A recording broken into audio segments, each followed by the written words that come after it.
Laba diena, tai šiandien tradiciškai pradėsiu aš su mažųjų knygomis. Malonu sveikintis jau pavasarėjančią dieną. Na ir šį kartą vaikams šiek tiek mažiau knygelių, bet pakankamai smagios. Ir kolegė Sauma Sėme, kad ir pristatinėja savo bibliotekose, kas irgi labai smagu. Tai aš norėčiau pradėti nuo Mažulio princo.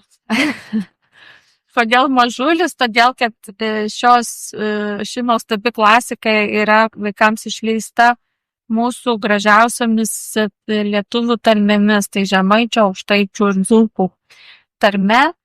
Ir iš tikrųjų prieš pristatymą bandžiau skaityti, tai turbūt pati artimiausia, tai man dzūkų tarmė. Ir iš tikrųjų labai gražiai skamba, man tas mažulis princas labai gražiai skamba. Tai manau, kad šviečiant vaikus, kalbant apie lietuvių kalbą, apie jos turtingumą, tarmėmis, tai puikia priemonė supažindinti vaikus, kurie jau turbūt ir pradinėse klasėse susipažįsta su tarmėmis, tai ir taip pat su mažuoju princu, tai va tą tokį kontrastą, skambesio ženklų kalbos į kontrastą, tai tikrai galima būtų pristatyti šiomis smagiomis knygomis. Tai manyčiau, o kaip kilo ši idėja? Tai ši idėja kilo 2003 metais ir kilo Mariui Čiuželiui, kuris lankėsi pas mažo knygų princo, turbūt didžiausią kolekciją turinti Jane Marką Hobstą. Na ir jam kilo mintis, kad kodėlgi neišleidus tokios serijos, dar papildyti tą kolekciją ir būtent lietuvių kalbos tarmėmis. Tai tikrai siūlyčiau rekomenduoti savo mažiesiems skaitytojams. Prisimintų tėvų tarmes. Taip, kad senelių turbūt senelių greičiausiai ir vaikai turbūt primiršo tarmes, bet seneliai tai dar manau, kad atsimena. Didžiulė, graži, kosmiška knyga, kosminė stotis. Na tai irgi vaikai, manyčiau, kad domisi tokiais dalykais, kurie yra pakankamai toli nuo mūsų visų. Ir pati turiu patirties, kad ypatingai apie kosmosą vaikai ima domėtis.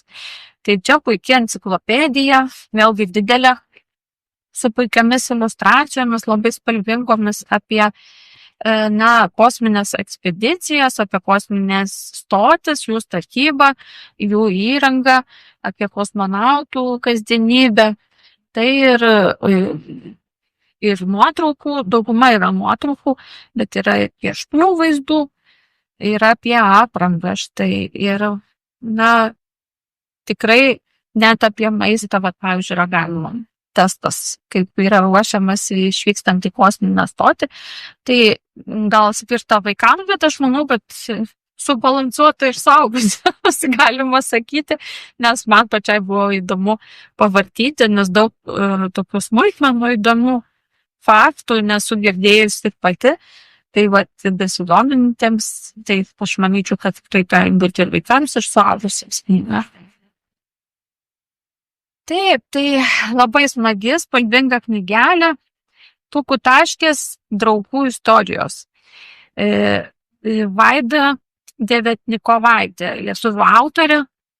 Labai džiaugiuosi, kad vėl pradedamos leisti lietuvių vaikų poezijos knygelės, nes irgi iš savo patirties galiu pasakyti, kad ypatingai vaikams ruošiantis šventėms įvairioms, raiškio skaitimo konkursams, tai pakankamai sudėtinga rasti eilėraščių vaikams naujų, visi žinome klasikos poezijos, vaikų poeziją, bet kažko norisi visada naujoviškesnio, labiau aktualių šiems laikams tekstukų. Tai nauja knygelė ir dar ne tik poezija, eilėraštukai, bet ir su tam tikromis užduotėlėmis. Tai štai, pavyzdžiui, paskaitai eilėraštį apie mėšlavabalį, ir dar turi jį surasti tarp lapų, tarkime, surasti ten, kiek vabalėlių surasi tarp lapų arba kažkur kitur. apie kurmis štai ir kiek čia kurmis visokių lobių yra prisinešęs į savo urvelį, tai žodžiu, tokia smagi knygelė, taip spausdintinėmis raidėmis parašyta, tai tiks tiek pradedančiam skaityti, tiek pažengusiam poezijos mylėtojai. Tai štai, smagi knygelė. Na ir štai Pūkis ir Kėkštas Vytauto Landsbergio. Bandžiau skaičiuoti, kiek kelintoji knygelė, bet kiek jau žinojau pati, tai nepavyko suskaičiuoti. Ir pasižiūrėjau internete, kiek jų galėtų būti, tai jau 16. Patiems mažiausiam, bet iš tikrųjų atrodo labai plonytė knygelė.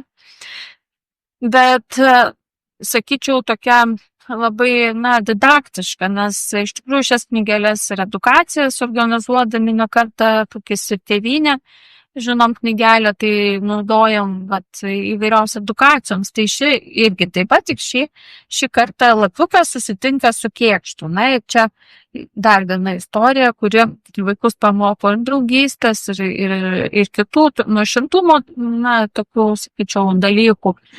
Tikrai gilesnė knygelė, ne tik, manau, paviršutiniškas tekstas. Na ir dar viena knyga, čia jau jaunimui, sakykim, Kristinos Olson, švedų autorės, Ugnies ratas. Ši autorė daugiausia rašo jaunimui apie tokius fantastinius dalykus, sakykim, siaubo, nes ir yra viena iš horror, vienas iš naujų tokių žanrų literatūros, tai siaubo, sakykim, čia yra trilogija, siaubo trilogija. Ir iš tikrųjų, nežinau kodėl, bet jaunimas po toliau to labiau domisi šitais dalykais ir intriguoja. Tie visi siaubo dalykai, anksčiau mus jie gąsdindavo, dabar jie suteikia tokį, sakyčiau, atspalvį gal įvairioms istorijoms, netokį jau ir šiurpų, kaip kad mums atrodė. Viskas keičiasi, viskas normalu. O ši knyga apie Margaretą Heidę, kurios namuose vaidenasi, sakykime, vyksta keisti dalykai, neįprasti, bet tai pamokanti istorija, kaip visgi galima su viskuo susigyventi, netgi su tais tokiais paranormaliais reiškiniais. Tai iš kitos pusės, kad iš tų simbolių šioje knygoje gausu, bet gal raginami vaikai taip kraupiai nereaguoti į daugą, nes iš tikrųjų taip pastebim, kad jaunimas yra pakankamai jautrus šiais laikais. Tai kaip tų siaubų iš tikrųjų nebūtinai paranormalių, o siaubo aplinkui gyvenime yra pakankamai nemažai, tai gal šiek tiek perskaičius tokią literatūrą vaikai šiek tiek įgauna tokį imunitetą visiems tiems dalykams. Tai kas domisi tokiais, šiek tiek siaubo istorijomis, tai manau, kad ši knyga taip pat patiks. Tai apie vaikų literatūrą šiandien tiek ir žodį perduodu kolegei Aldonai. Tai aš šiandien kaip niekada prisirinkau vien tik lietuvių autorių knygas. Vienu metu galiu prisipažinti, turbūt ganėtinai senokai aš visai nebeskaičiau lietuvių autorių, kažkaip man jie pasirodė visi ganėtinai vienodi. Bet dabar, ir tiesą sakant, ir nebuvo jų tiek daug kaip dabar, bet dabar labai daug leidžiama įvairiausios literatūros, labai populiari distopinė literatūra, ką pristatysiu. Bet pradėsiu gal nuo šiek tiek paprastesnės ir lengvesnės. Tai Junda Vaitkė, jų dievai nesusitarė. Junda Vaitkė tai yra Egidija Jasukaitytė. Egidija, man atrodo. Taip, Egidija Jasukaitytė Vaitkienė. Ji pati gyvena Airijoje, yra anglų kalbos dėstytoja, čia jos ne pirmas romanas, buvo dar romanas Emigrantės. Kažkaip net žiūrėjau, ar mes turim, greičiausiai turim. Na tai kadangi autoriai gyvena Airijoje, užsienyje, tai ten tikrai pilna tokių situacijų, kai susitinka du žmonės iš visiškai skirtingų kultūrų, skirtingų pasaulių ir jie įsimyli vienas kitą. Tai čia lietuvių emigrantė Marija, kuri dirba imigracijos centre, susitinka su labai charizmatišku afganu Atefu. Tai jau savaime suprantama, kad Afganistanas tikrai yra visai kitas pasaulis, visiškai kitoks požiūris į moterį, į santykius ir apskritai į viską. Ir nors jisai tikrai labai puikus romanas, labai gražiai, labai gerai skaitosi, autoriai labai psichologiškai stengiasi pažvelgti į tų pačių santykių esmę ir kaip sunku tų dviejų skirtingų kultūrų žmonėms kartu būti, gyventi kartu, būti kartu, nes nesupranta, afganistanietis nesupranta tokios laisvės rinktis, lietuviai, kad jį gali rinktis, skirti su šeima, išsikelti iš namų, kuriuose gyvena su vyru, pasirinkti, tarkim, ten kitą gyvenimą, pakeisti darbą, dar kažką, jis to visiškai nesupranta, nepaisant to, kad kaip čia taip romantiškai rašo, jos mėlynos akys jį persekioja ir turbūt persekios iki likusį gyvenimą, tačiau paskaitysite, kaip čia jiems su tuo gyvenimu sekasi. Rekomenduoju, tikrai skaitytojams rekomenduokite tą knygą, tokia, geras toksai lengvas psichologinis romanas. Kitos autorės Akvilės Kavaliauskaitės Jausmai, tai ne pirmas romanas, tai yra jos antras romanas. Akvilė Kavaliauskaitė praeitą savaitę berods viešėjo mūsų bibliotekoje. Bet tąkart mes kalbėjome daugiau apie kūrybinį rašymą. Bet, aišku, savaime buvo paklausta jos ir apie šį romaną. Tai bet autorė kažkaip labai nedaug apie jį papasakojo, tiesiog labiau tikrai pasakojo apie tai, kaip rašyti, nuo ko pradėti rašyti, kokios temos, sakysim, sujaudino, kokias temas pasirenka autoriai.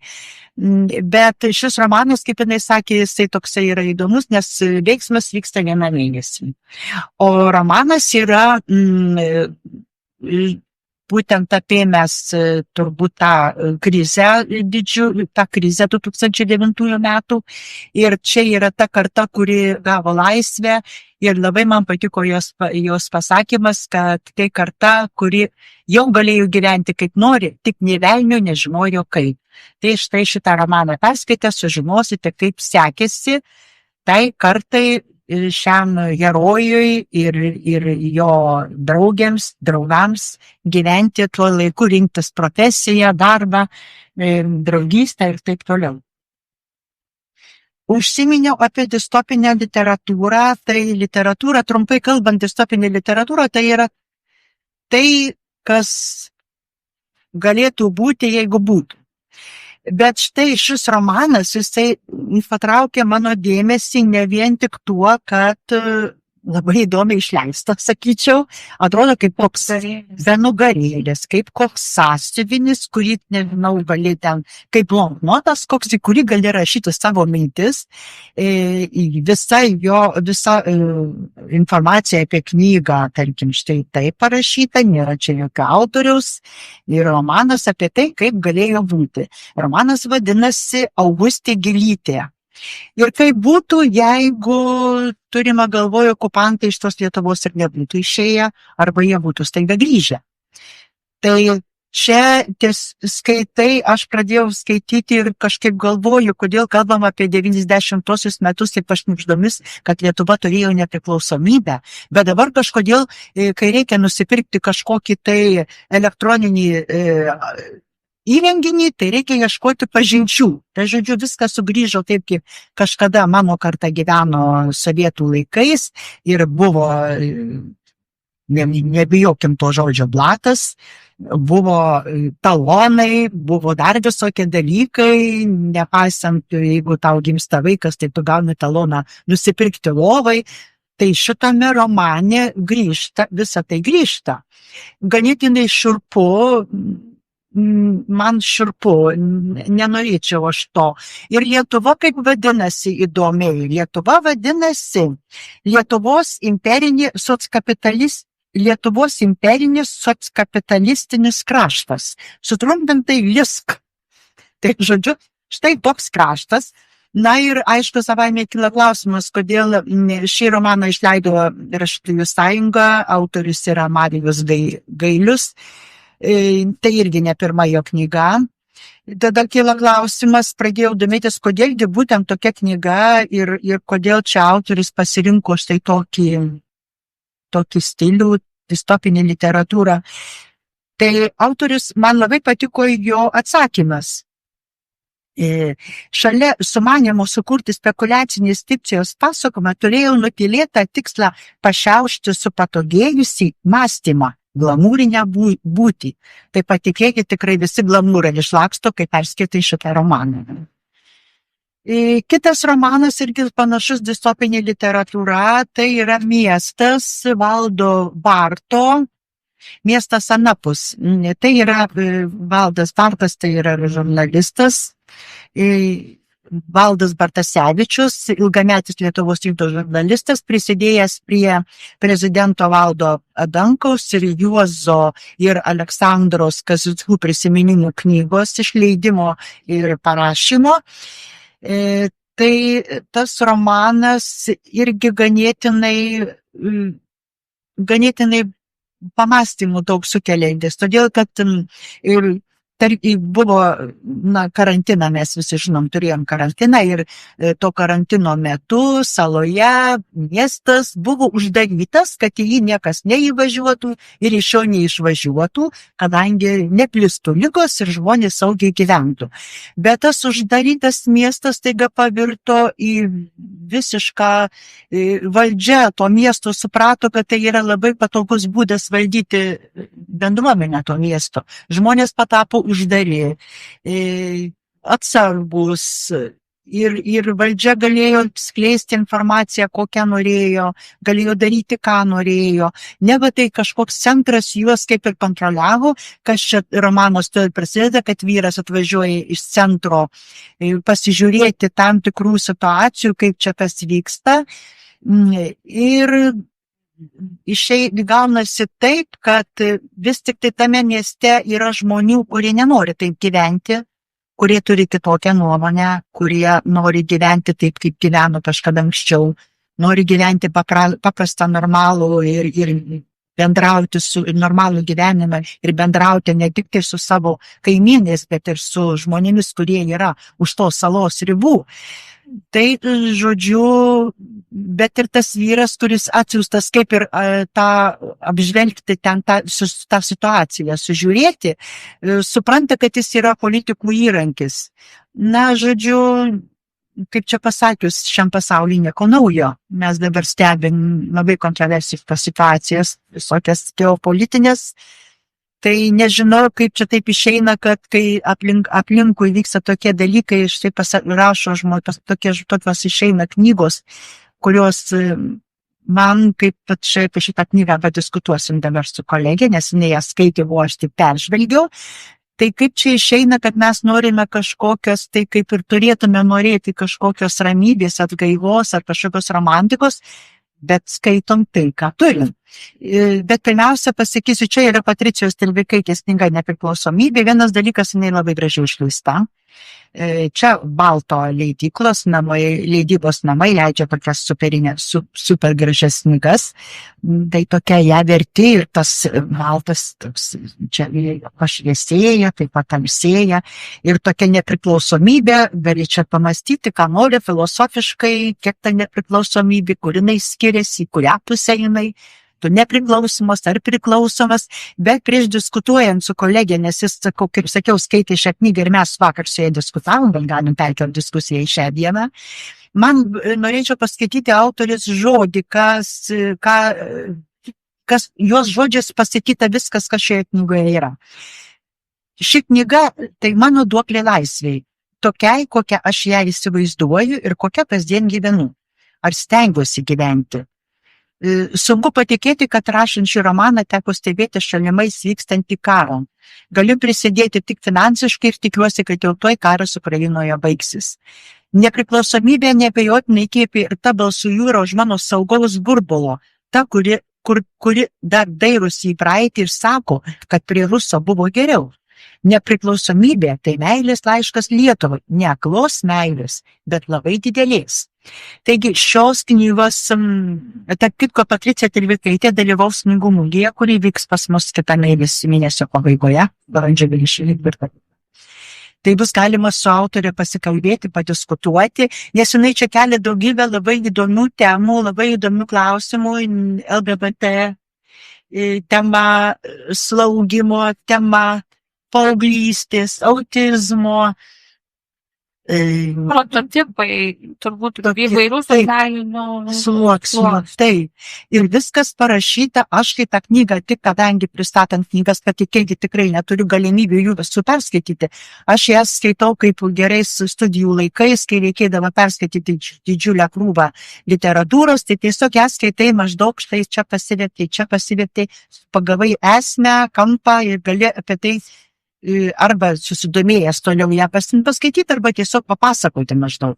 Bet kolegė perskaitė ją visą ir mūdvi vakar diskutavo. Man jinai pasirodė tokia labai aišku, labai viskas, kaip pasakyti, parašyta taip, kaip yra. Be jokio vyniojimo į vatą. Man pasirodė kaip ir gal visai nieko reikalinga. Tai vadžiutės nuomonė kokia apie šitą knygą. Tokia kontroversiška. Šiaip tekstas yra labai įtraukiantis. Pradžioje gal šiek tiek šokiravo tokios atviros įvairios meilės scenos tarp dviejų vyrų. Gal šiek tiek kalba tokia, buitinė galima sakyti. Bet mane tas ir įtraukė, bet o kasgi čia bus toliau, nes kažkokio tokio labai siužeto, kaip ir jį žvelgiau, bet iš tikrųjų perskaičiau ją pakankamai greitai, per porą dienų. Tai, tikrai nesėdint visą dieną. Ir paskui pabaigos supratau, kad, labai, būtent pasirinkti veikėjai turi tam tikrą simboliką. Tam, tarkim, vienas iš autorių, konkrečiai simbolizuoja to komunizmo. Sovietinį palikimą, tėvas Adomo, ar ne? Taip. Yra kalbama ir apie tėvystę, motinystę, apie paauglystę, labai daug tokių, gali žvelgti kontekstų, kur tu ir save atpažįsti, ir savo aplinką atpažįsti. Tai šiek tiek pradžioje išgąsdino, bet pabaigoje, aišku, ten nepasakosiu dabar turinio, pabaiga taip pat šokiravo kaip ir pradžia, bet iš tikrųjų toks gyvenimas. Mes gyvenom tokį gyvenimą ir nieko čia gali dailinti kiek nori, bet kitą kartą tiesiog yra. Kad tokių situacijų yra. Čia dar vienas aspektas nepaminėjau, jinai paliečia tokį labai, kaip jinai pati vienam interviu minėjo, paliečia tokį netradicinį klausimą, kad vaikų rūpinasi ne mama, o tėtis, nes ta mama yra karjeristė, siekia karjeros, ji tiesiog neranda nei galimybių, nei būdų įsilieti į tą tėvo ir dukros bendrumą.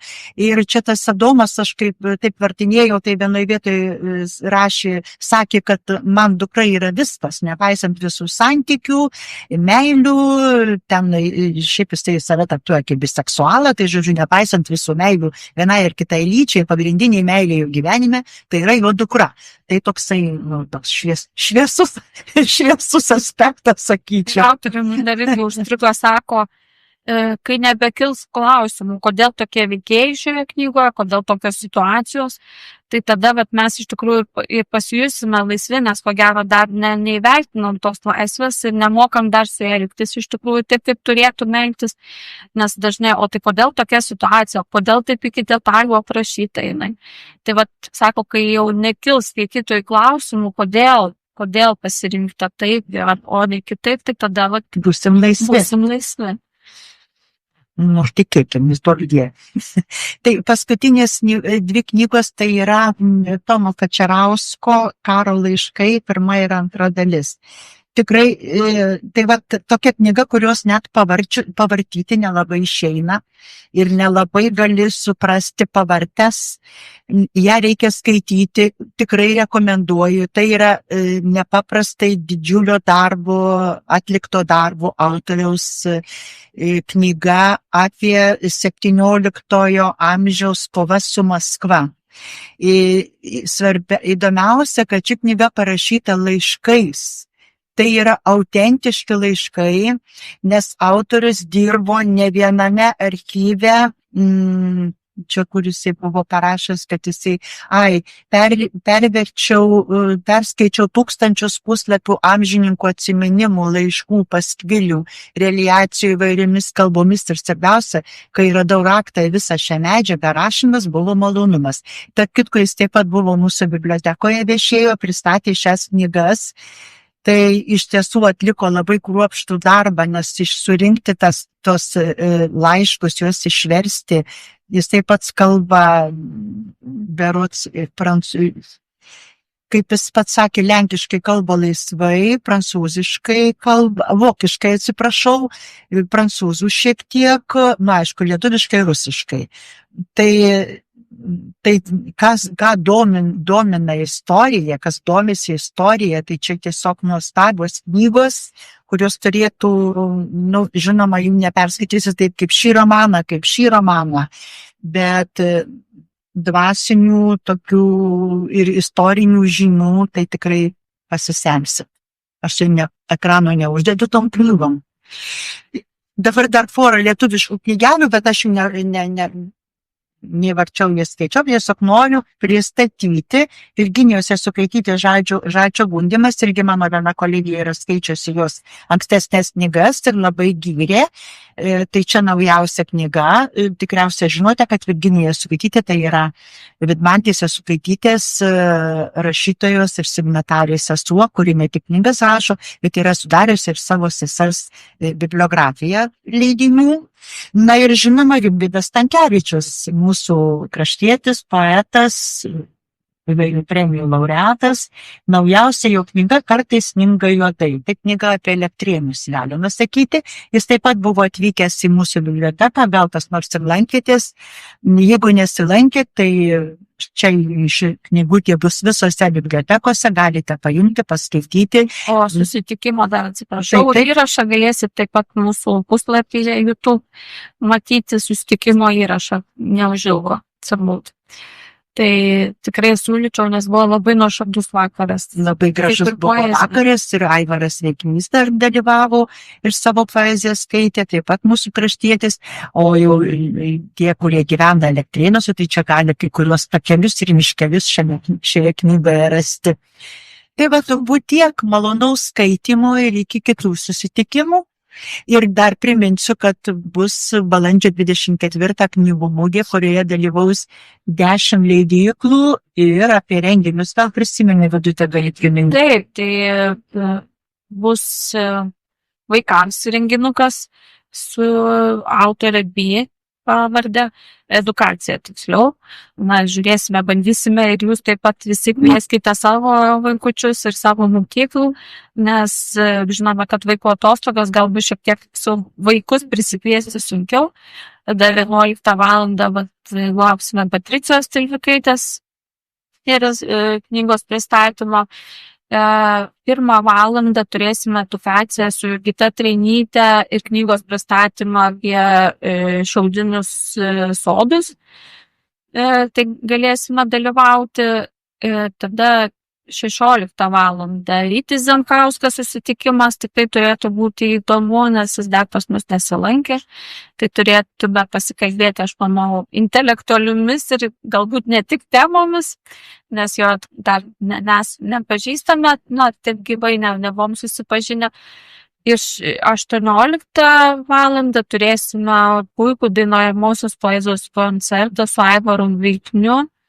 ir jo kolegomis, muzikantais, aktoriais, tai tikrai labai kviečiame, dar viešinsime tikrai, kviečiame sekti Facebook'u, socialinį tinklą ir dalytis aplinkui, nes tikrai bus daug plakatų, daug skrajučių, daug informacinės medžiagos, kol kas dar deriname detalės, bet jau preliminari programa sudaryta.